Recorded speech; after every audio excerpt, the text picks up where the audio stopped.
भद्र नामक एक देश के राजा का नाम अश्वपति था। सावित्री देवी के आशीर्वाद से उनकी 18 साल बाद एक कन्या हुई। राजा ने अपनी कन्या का नाम रखा सावित्री। वह जब बड़ी हुई तो बेहद रूपवान हुई। उन्होंने अपनी पुत्री से कहा, तुम अपना वर खुद तलाश करो। सावित्री वर की तलाश में तपोवन में भटकने लगी। कई दिनों तक भटकने के बाद सावित्री को वर मिल ही गया। दरअसल साल्व देश के राजा द्युमत्सेन का राजपाट किसी ने उनसे छीन लिया था। उन्हीं राजा के पुत्र थे सत्यवान। देखते ही सावित्री ने सत्यवान को मन ही मन पति स्वीकार कर लिया। उधर जब नारद को पता चला कि सावित्री ने सत्यवान को पति चुन लिया है तो वह भागे भागे राजा अश्वपति के दरबार में पहुंच गए। राजा से उन्होंने कहा, हे राजन, 1 वर्ष बाद सत्यवान की मृत्यु हो जाएगी। नारद जी की बात सुनकर राजा अश्वपति ने पुत्री को सलाह दी, तुम कोई और वर तलाश लो। लेकिन सावित्री हट करने लगी। अंतत सब कुछ जानते हुए पिता ने पुत्री सावित्री की शादी सत्यवान से कर दिया। सावित्री विवाह के बाद ससुराल चली गई। अपने सास ससुर की सेवा करने लगी। वक्त बीतने लगा। जैसे जैसे मृत्यु के दिन करीब आने लगे सावित्री की बेचैनी बढ़ने लगी। सावित्री ने 3 दिन पहले ही उपवास प्रारंभ कर दिया। उधर हर दिन की तरह सत्यवान जंगल में लकड़ी काटने चला गया। साथ में सावित्री भी गई थी।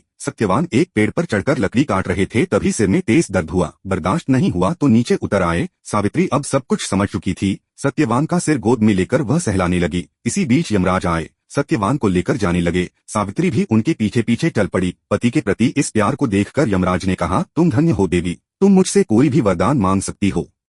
सावित्री ने पहला वर मांगा कि सास ससुर की आंखों को रोशनी मिल जाए। यमराज ने कहा, रोशनी लौट आएगी, जाओ अब लौट जाओ। बावजूद सावित्री यमराज का पीछा करती रही। यमराज ने कहा, तुम चले जाओ। सावित्री ने कहा, पति के पीछे चलना तो मेरा कर्तव्य है। सावित्री की यह बात सुनकर यमराज ने कहा, एक और वर मांग सकती हो। सावित्री ने दूसरा वर मांगा, ससुर का राज्य छिन गया है, उसे पुनः वापस दिला दें। यमराज ने वरदान दे दिया। कहा, अब तुम लौट जाओ। बावजूद सावित्री उनके पीछे पीछे चलती रही। यमराज ने कहा, अच्छा चलो, तीसरा वर मांग लो। सावित्री ने कहा कि मुझे 100 संतान चाहिए। यमराज ने यह वरदान भी दे दिया। बावजूद वह यमराज के पीछे पीछे चलती रही। यमराज ने पुनः टोका, अब तो चली जाओ। सावित्री ने यमराज से कहा, मैं एक पतिव्रता पत्नी हूँ, आपने मुझे पुत्रवती होने का आशीर्वाद दिया है। यमराज समझ गए। उन्होंने अंतत सत्यवान के प्राण छोड़ दिए। सत्यवान जिंदा हो गया। जिस वृक्ष के नीचे सत्यवती ने सत्यवान को लिटाया था वो वट वृक्ष था। तभी से व्रत में वट वृक्ष की पूजा की जाने लगी।